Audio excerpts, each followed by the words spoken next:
Monsieur le commissaire, chers collègues, avec ce plan d'action, l'Europe montre certes qu'elle a une longueur d'avance pour protéger nos écosystèmes marins, mais si on veut atteindre nos objectifs, ça se prépare, ça s'accompagne et ça se discute.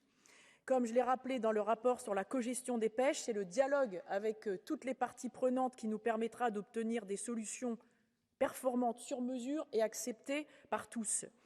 Je soutiens ce plan d'action, mais je regrette que la Commission européenne envisage la fin de la pêche de fond dans toutes les aires marines protégées sans aucune consultation et sans aucune prise en compte des spécificités des zones concernées. Oui, je suis inquiète pour nos pêcheurs artisanaux. En Normandie, dans ma région, caractérisée par la pêche artisanale, la proposition radicale de la Commission ferait à Granville, par exemple, dans la Manche, disparaître 80% des petits bateaux.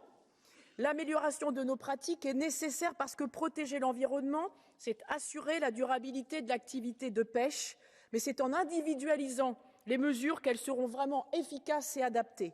Veillons à ne pas imposer des interdictions uniformes qui pointent du doigt toute une profession et condamnent la pêche artisanale et côtière. Ce qui nous importe, ce sont l'état des fonds marins. Alors continuons à investir, notamment via le Fonds européen pour les affaires maritimes, la pêche et l'aquaculture, le FEAMPA dans nos régions, dans les techniques de pêche plus sélectives, moins dommageables.